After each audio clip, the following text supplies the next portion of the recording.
नमस्कार दोस्तों, आपका स्वागत है हमारे राज हॉरर स्टोरी में। दोस्तों, आज सुनाने जा रहे हैं अमावस की रात। ये कहानी सुनकर आपके रोंगटे खड़े हो जाएंगे दोस्तों। तो चलिए कहानी में आगे बढ़ते हैं। वह रात थी अमावस की। यह रात सोचकर तुम्हारे रोंगटे खड़े हो जाएंगे कि कहानी सुनते वक्त पीछे मुड़कर मत देखना, वरना खतरनाक हो सकता है। पीछे भूत भी हो सकता है, सोच लो। देखना मत, देखोगे तो रह जाओगे। मत देखो, मत देखो, चुपचाप कहानी सुनते रहो। देखो कहाँ देखना है, मत देख लिया कुछ ना भी तो नहीं था, मगर डरे नहीं। इसी तरह के भय को ही डर कहते हैं। डर एक ऐसी चीज़ बनाई है भगवान ने कि पूछो मत। बस आप लोग डर डर के जीते जा रहे हैं। जाने कब यह डर खत्म होगा। शायद मरने के बाद, क्योंकि मरने के बाद तो सारे डर खत्म खल्लास हो जाते हैं। देखो, यह सब बहुत हो गई, यह डर की बातें। कहानी आगे सुनते हैं। चलो, डर तो अभी लगेगा जब आप कहानी सुनेंगे।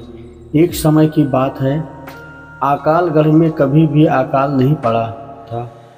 तब भी इनका नाम आकालगढ़ था और आकालगढ़ अकाल पड़ता था। तब भी इस गांव का नाम आकालगढ़ है। और इस गांव के अकाल पड़ने की भी एक कहानी है। सुनाऊं कि नहीं? अरे नहीं, सुनाऊंगा तो तुम्हें क्या समझ में आएगा। चलिए आगे कहानी में बढ़ते हैं और सुनाते हैं। तो चलो अब असली बात पर आते हैं। आकालगढ़ में मैं दो भाई नीरज और राजू अपनी बीवी के साथ बढ़िया रह करते थे। राजू और नीरज में अच्छी बनती थी। नीरज का विवाह नहीं हुआ था, पर होने वाला था। कुछ दिनों बाद नीरज की भी शादी हो गई। कुछ दिनों तक तो ठीक ठाक चलता रहा, पर उनकी बीवियों में आपस में नहीं बनती थी, तो उन्होंने अलग अलग रहने का फैसला किया। दोनों अलग अलग रहने लगे। राजू अलग होने पर बहुत कमज़ोर हो गया था। पहले वाला भाई नीरज के साथ थोड़ा बहुत काम काज कर लिया करता था। वह दिन और दिन कामचोर होता गया और उसकी आर्थिक स्थिति खराब हो गई। और नीरज अपना काम काज सही करता रहा। उसने अपनी मेहनत से काफ़ी अनाज खेत से उगाया। यह सब देख देख कर उसका भाई राजू बहुत जलता था, पर नीरज अपनी तरफ से सही था। एक दिन राजू और उसकी पत्नी ने मिलकर नीरज की पत्नी को रात में मार दिया। नीरज किसी काम से बाहर गया हुआ था। दोस्तों, वह रात अमावस की थी। रात थी, चांद अपनी पूरी रोशनी पर था। तारे टिमटिमा रहे थे।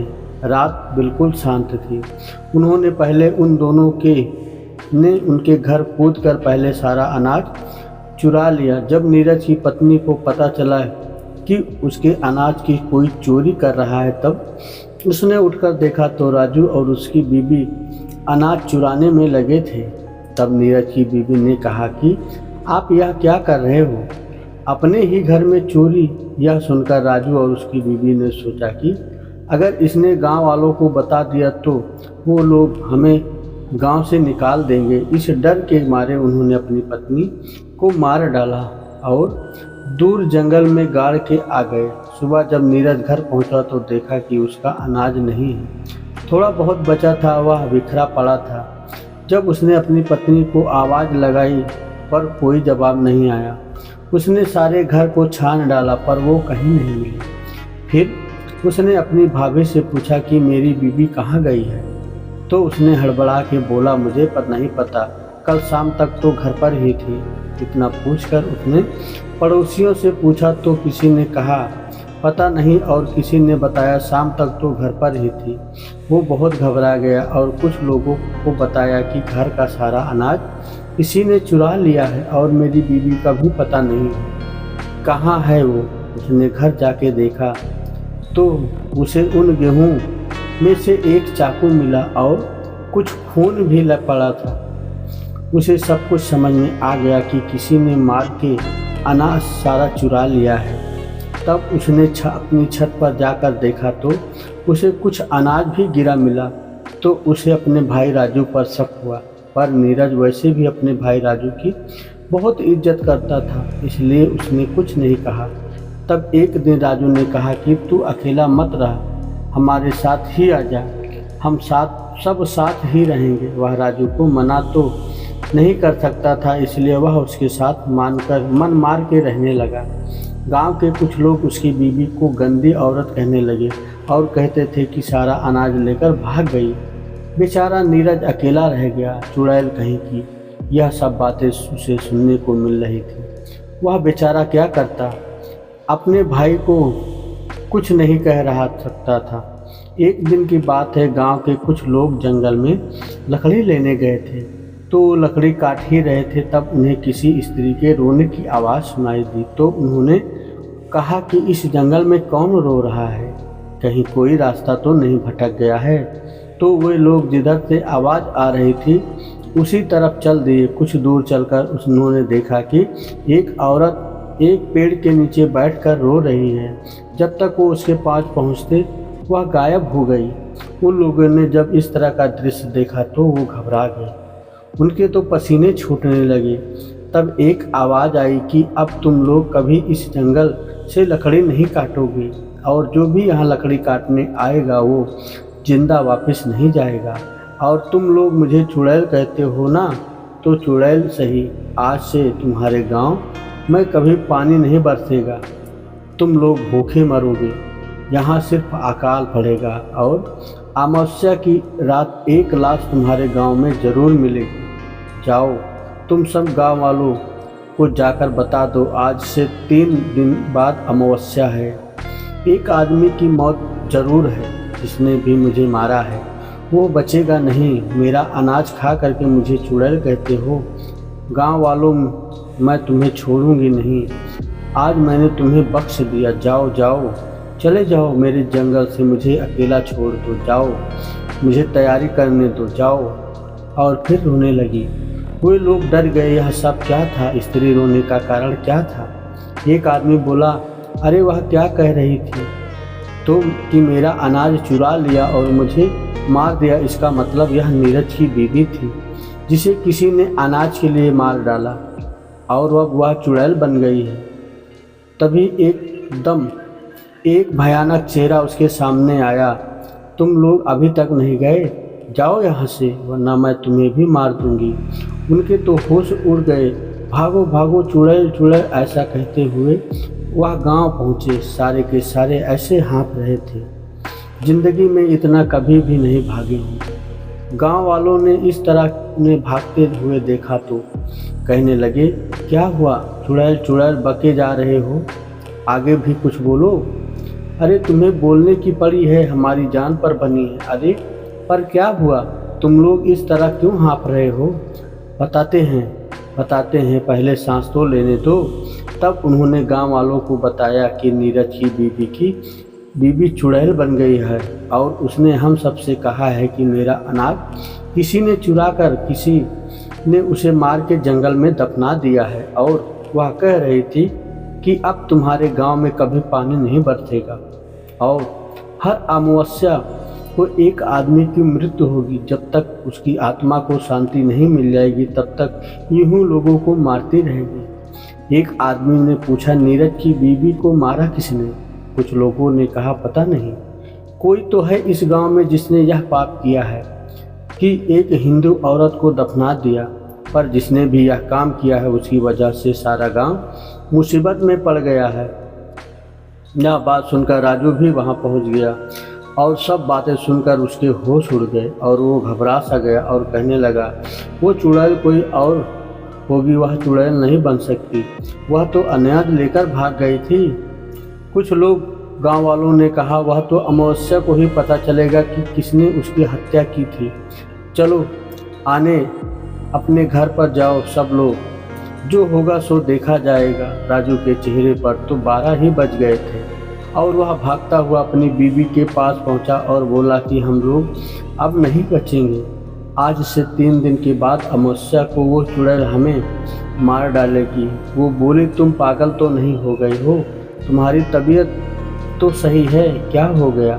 चुड़ैल हमें मार डालेगी। कौन चुड़ैल? अरे वही नीरज की बीबी, जिसको हमने मार कर जंगल में दफना दिया था। क्या? हाँ, वो सारे गांव वाले कह रहे थे। नीरज ने यह हम सारी बातें छुप छुप कर सुन ली थी और अनजान बनकर बोला, भैया इतना क्यों डरे हो? कौन तुम्हें मार डालेगा? राजू, अरे नहीं नहीं, वो मैं तुम्हारी भाभी को उस चुड़ैल के बारे में बता रहा हूँ। फिर यह सुनकर नीरज चला गया, पर राजू की बातों की नींद खराब हो गई थी। वह बहुत डरा हुआ था। वह सपने में भी उस चुड़ैल को देखकर डर जाता। वो और उसकी पत्नी बहुत परेशान थी। उसकी पत्नी सोचती थी कि पहले वो मुझे मारेगी और अपनी सोचता था। दोनों ही डरे हुए थे और उन्हें समझ में नहीं आ रहा था कि क्या करें। 2 दिन ऐसे ही निकल गए। तीसरे दिन अमावस्या थी। सारा गांव डरा हुआ था। सब लोग यही बात कर रहे थे कि पता नहीं आज किसकी मौत है। शाम होते ही सब लोग दरवाज़ा बंद करके सो गए। रात के 12 बज गए थे। सारा गांव जाग रहा था। नीरज तो बेफिक्र होकर बाहर ही सो रहा था। गांव वालों को तो उस मनहूस घड़ी का इंतजार था। सारे गांव वाले डरे हुए थे। कुत्ते भौंक रहे थे। पता नहीं कौन सी कयामत आने वाली है। अचानक किसी स्त्री के रोने की आवाज़ सुनाई दी। सारे लोग डर गए। वो समझ गए कि वो आ चुकी है। नीरज ने देखा कि एक औरत रोते हुए उसकी ओर आ रही है। बाल बिखरे हुए हैं, चेहरे पर चांदनी रात में उसकी आंखें चमक रही है। वह पहले तो डरा। वह उसके पास आकर बोली, तुमने मेरी खबर तक नहीं ली कि मैं कहाँ चली गई हूँ। तुम भी इन गांव वालों की बातों में आ गए। तुम्हें पता है, जब तुम उस दिन बाहर गए थे, उस दिन इन लोगों ने मुझे मारकर सारा अनाज चुरा लिया था। हाँ, मैं जानता था कि कुछ तो ज़रूर हुआ है, पर तुम इस हालत में मैंने कभी नहीं सोचा था। और तुम मेरे भाई को मारने के लिए यहाँ आई हो। लौट जाओ, भगवान ने चाहा तो सब कुछ ठीक हो जाएगा। मैं भगवान से प्रार्थना करूँगा। वो चिल्लाई, नहीं, तुम्हें तो मेरे साथ होना चाहिए। तुम भी इन गांव वालों की तरह बन गए। हाय भगवान, क्या खाक ठीक करेगा? अब मैं इस गांव को बर्बाद करूंगी। और तुम्हें क्या लगता है कि मैं तुम्हारे कहने पर तुम्हारे भाई को छोड़ दूंगी? नहीं, मैं इस दिन के लिए कितना रोई हूँ और कितना तड़पी हूँ। मैं उसे नहीं छोड़ने वाली। उन दोनों में से एक की मौत आज ज़रूर होगी। नीरज, नहीं, तुम ऐसा नहीं कर सकती। तुम मेरे बीच में मत आओ। नहीं, मैं भूल जाऊंगी तुम मेरे पति हो। हट जाओ। उसने उसे रोकने की कोशिश की कि उसने नीरज को ऐसा धक्का मारा कि नीरज हवा में उड़ता हुआ ज़मीन पर आ गिरा और बेहोश हो गया। यह सब राजू की बीबी गेट के छेद से देख रही थी। उस चुड़ैल ने गेट में धक्का मारा और उसकी बीबी के बाल पकड़ के बोली, चुड़ैल तो तू है, तूने मेरा सब कुछ छीन लिया। अब तुझे नहीं छोड़ूंगी। उसने राजू की बीबी का कलेजा चीर के उसका दिल निकाल लिया। हाँ हाँ हाँ, अब मुझे थोड़ा सुकून मिलेगा। अब की बात तेरी बारी है। कहाँ छुपा है तू? और गांव वालों, तुम भी कान खोल के सुन लो। आने वाली अमावस्या को तुम भी नहीं बचोगे। सब के सब मरोगे। हाँ हाँ, बहुत सताया है तुम लोगों ने। और हंसती हुई जंगल की ओर चली गई। सारे गांव वाले बाहर आ गए और नीरज को उठाया और उसे पानी पिलाकर होश में लाए। उसने अपनी भाभी को मरा हुआ देखकर खूब रोया। तब तक राजू भी बाहर आ गया। उसने यह सब देख उसकी आंखें भी आंसू निकल आए। सारा गांव रो रहा था। सुबह उसके शव को जलाया गया। सारे गांव वालों ने राजू से भला बुरा कह रहे थे कि उसकी वजह से हम लोग एक दिन ऐसे ही मरेंगे। सारे गांव वाले, हाँ, इसकी वजह से हमारे लिए यह मुसीबत खड़ी हुई है। इसको तो नरक में भी नहीं जाएगा। अपने ऐसे भाई के साथ तूने धोखा किया। तो दोस्तों, यह थी एक अमावस्या की रात, एक चुड़ैल की कहानी। अब सुनो आगे की दास्तां कि किस प्रकार उस गांव में दोबारा शांति आई। नीरज, शांत हो जाओ, भगवान हमारी मदद ज़रूर करेगा। ऐसा तो कोई होगा जिसे हमारी मदद के लिए भगवान भेजेगा। कोई खुदा का नेक बंदा ही अब हमें बचा सकता है। दोस्तों, जब फिल्म में विलेन होता है तो एक हीरो का भी होना जरूरी होता है, चाहे वो अजय देवगन हो या सुनील शेट्टी। तो सुनो कहानी का अगला पार्ट। अब तो सब लोग भगवान से प्रार्थना करने लगे, भगवान हमें इस मुसीबत से निकालो, प्रभु अब तो हम तुम्हारी शरण में हैं। भगवान बस तो किसी न किसी बहाने से जो लोग उन्हें भूल जाते हैं उनको याद दिलाते हैं। तभी तो कहते हैं दुख में सिमरन सब करे और दुख में करे न कोई, जो सुख में सिमरन करे तो दुख काहे को हो। दुख में सिमरन सब करे, सुख में करे न कोई, जो सुख में सिमरन करे तो दुख काहे हो। तो दोस्तों भगवान भी बड़े दयालु हैं, तुरंत क्षमा भी कर देते हैं। तो उस गांव में किसी की मौत आने से पहले भगवान ने एक फरिश्ते को उस गांव में भेज दिया। उसका नाम विराट। वह भगवान को मानने वाला एक नेक बंदा था। वह किसी काम के वहां गुजर रहा था। रात होने वाली थी, इसलिए उसने सोचा कि क्यों न मैं रात भर यहीं ठहर जाऊं। वह उस गांव की ओर चल दिया, कमर में तलवार लटकाए हुए, राजाओं जैसे कपड़े पहने हुए। वह पहुंचा। गांव में अजनबी को देखकर कुछ लोगों ने पूछा कि तुम कौन हो, कहां से आए हो। उसने कहा मैं विराट हूँ और किसी काम से यहाँ से गुजर रहा था। रात होने वाली थी तो सोचा क्यों ना मैं यहाँ रात भर रुक जाऊँ। एक गांव वालों ने पूछा अच्छा तुम ही वो विराट हो जिसे लोग भगवान का भेजा हुआ फरिश्ता कहते हैं। उसने कहा हाँ, कुछ लोग कहते हैं। सब लोग उसके पैरों में गिर पड़े। भगवान ने हमारी सुन ली, तुम जैसे फरिश्ते को भेज दिया। हमें बचा लो विराट, हमें बचा लो, हमें उस चुड़ैल से बचा लो। तुम ही हो जो हमारी मदद कर सकते हो। विराट अरे यह क्या कह रहे हो, पहले खड़े हो जाओ। फिर सब खड़े हो गए। अब बताओ कि क्या बात है, तुम इतने घबराए हुए क्यों लग रहे हो। अरे गांव अमीन एक चुड़ैल हम सबको मार डालेगी। अरे मैं आ गया हूँ ना, सब कुछ ठीक हो जाएगा। आओ सारे बताओ मुझे क्या हुआ है। तब गांव वालों ने सब कुछ बता दिया और राजू और नीरज को बुलाया और कहा राजू तुमसे जो लालच में जो कुछ हुआ वह बहुत बुरा हुआ, उसे तुम भूल जाओ और हमारा साथ देकर इस गांव को बचाओ। और नीरज तुम अपने बड़े भाई को माफ़ कर दो। नीरज मैं तो भाई से कभी गुस्सा भी नहीं हुआ, मगर आप लोगों को लगता है मैं गुस्सा हूँ, तो भाई मुझे माफ़ कर देना। और उसने राजू के पैर छू लिए। राजू ने उसे उठाकर गले लगा लिया। दोनों की आंखों से आंसू निकल रहे थे। तब विराट ने कहा हमारे पास कल का वक्त है और परसों अमावस्या है। तुम लोगों को किस किस चीज़ का इंतज़ाम करना है मैं बताऊंगा। अब आप लोग निडर होकर अपने घरों में सो जाइए, सुबह मैं सबको बता दूंगा। विराट को गांव वालों ने बढ़िया पकवान, मिठाइयाँ और खूब मेहमान नवाजी की और बढ़िया बिस्तर पर सुलाया। सुबह होकर विराट ने सब गांव वालों को इकट्ठा होने को कहा। थोड़ी देर में सारा गांव इकट्ठा हो गया। तब उसने सबको बताया कि हम सबको मिलकर उस चुड़ैल को मारना होगा। मैं सबको बताता हूँ हमें क्या करना है। कल रात पूरे गांव में उजाला होना चाहिए। कोई भी घर बिना उजाले के नहीं होना चाहिए। पूरे गांव को दीपावली की तरह सजा दो और सब लोग घर से बाहर होने चाहिए मेरी नज़रों के सामने। और राजू तुम अपने घर में हवन सामग्री के साथ वहाँ बैठोगे। मैं यहाँ से मंत्र पढ़ूँगा और तुम आहुति दोगे। और नीरज तुम जंगल में 2 लोगों के साथ उस चुड़ैल की कब्र को खोदकर उसके शरीर को जलाना होगा। मैं तुम्हें कल सुबह यही मिलूँगा। अब सब लोग तैयारी करो। उस दिन की रात सब कब बीत गई, सबको यही इंतज़ार था।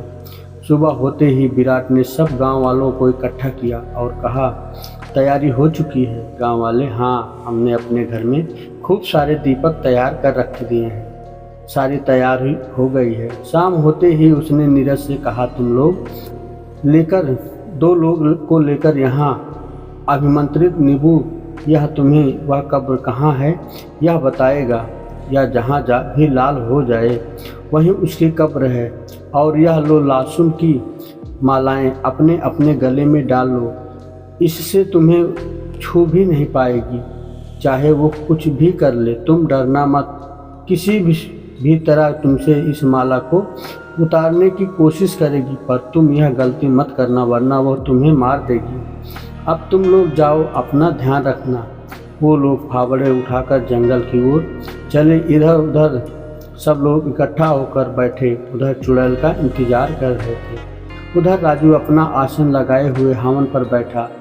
रात के 12 बज रहे थे कि अचानक किसी के पैरों की आहट सुनाई दी। सब लोग इधर उधर देखने लगे तो क्या देखते हैं कि बाल बिखेरे हुए सफ़ेद साड़ी में एक औरत चली आ रही है। उसने गांव में रात रोशनी देखकर वह रुकी और फिर आगे बढ़ी। उसने देखा कि सारे गांव वाले बाहर बैठे हैं, जैसे कि उन्हें बिल्कुल डर नहीं किसी बात का। वह जोर से चिल्लाई, अरे मूर्खों, मरने की इतनी जल्दी है? हाँ हाँ हाँ, तो यह लो। उसने जोर से हवा चलाई कि सारे दीपक बुझ गए। सारे गांव में अंधेरा हो गया। सारे लोग डरने लगे। वहाँ कभी इधर दिखे कभी उधर। हाँ हाँ हाँ, अब तुम लोग मरोगे। ऐसा होते ही विराट ने कहा, रुक जाओ, इन गांव वालों को छोड़, मुझसे लड़ो। इनसे मैंने कहा था यह सब करने को। चुड़ैल बोली, तू कौन है? वह मेरा नाम विराट है और तुम किसी को बिना नुकसान किए हुए यहाँ से चली जाओ वरना तुम्हें मारना पड़ेगा। चुड़ैल, तू मुझे मारेगा? हाँ हाँ, यह मुझे मारेगा। या ले। उसने अपनी शक्ति से बहुत दूर फेंक दिया और वह दीवार से जा टकराया। विराट, मेरा सर लगता है, इसके सबक से सिखाना पड़ेगा। उसने अपनी तलवार निकाली और उस पर एक हमला किया। वह एकदम गायब हो गई। उसका वार खाली निकल गया। अब वह गायब हो गई, बस आवाज़ सुनाई दे रही थी। विराट ने भगवान से प्रार्थना की और आंखें खोली। अब वह चुड़ैल दिखाई देने लगी। उसने अपनी तलवार से उसके चोट पहुंचा दी। अब वह अपने को हारता देख राजू की और लपकी। विराट ने मंत्र पढ़ना शुरू किए। प्रभु, मैं अपने पापों को कबूल करता हूँ, मुझे माफ़ कर दो। मैं आगे से कभी ऐसी भूल नहीं करूँगा। यही राजू दोहरा रहा था और वह हवन में आहुति दे रहा था। वह उसके ऊपर लपकी। उससे पहले ही विराट ने अपनी तलवार निकाली और उसके पेट में घुसेड़ दी। तलवार उसके पेट को चीरते हुए पार निकल गई। वह चिल्लाई, आह! वो भागती हुई जंगल की ओर चली। इधर नीरज और उसके दोस्त को उसकी कब्र मिल गई और उसे खोद ही रहे थे कि उन्हें किसी के चिल्लाने की आवाज़ आई। वो समझ गए कि चुड़ैल आ रही है। उनके खोदने की स्पीड बढ़ाई और उस लाश को निकाला और उस लाश को निकाल पाए ही थे कि वहाँ वह पहुँची और उन पर झपटी। जैसे उन पर हमला करना चाहा कि वह चीख कर दौड़ जा गिरी। वह लाशों को देखकर दूर से चिल्लाई जा रही थी, इसे मत छुओ, उसे मत जलाओ। तब तक विराट भी उसका पीछा करते हुए वहाँ पहुँचा। उसने कहा, जल्दी से इसका शरीर जला दो। उनके तो हाथ पांव काँप रहे थे, माचिस भी नहीं जल रहा था और वह चिल्लाए नहीं जा रही थी, नहीं, मुझे छोड़ दो, उसे मत जलाओ। माचिस जलते ही उसने उसमें आग लगा दी। शरीर जलने लगा और वह भी जलने लगी। वो आहा, नहीं, मुझे छोड़ दो, मुझ पर रहम करो। आह आह आह, वह राख के ढेर में परिवर्तित हो गई। विराट ने उन तीनों को शाबाशी दी और वह गांव वापस आ गए। सारे गांव वाले अब बहुत खुश थे। सब ने विराट का धन्यवाद किया। सुबह होते ही विराट ने कहा, अब मुझे चलना चाहिए। सब गांव वालों की आंखों में आंसू आ गए और सब ने राम राम करके विराट आगे बढ़ गया। तो दोस्तों, ये रही अमावस्या की रात की कहानी। दोस्तों, आशा करता हूँ कि आपको ये कहानी ज़रूर पसंद आई होगी। आप ऐसे ही नई नई कहानियाँ सुनते रहें। धन्यवाद दोस्तों।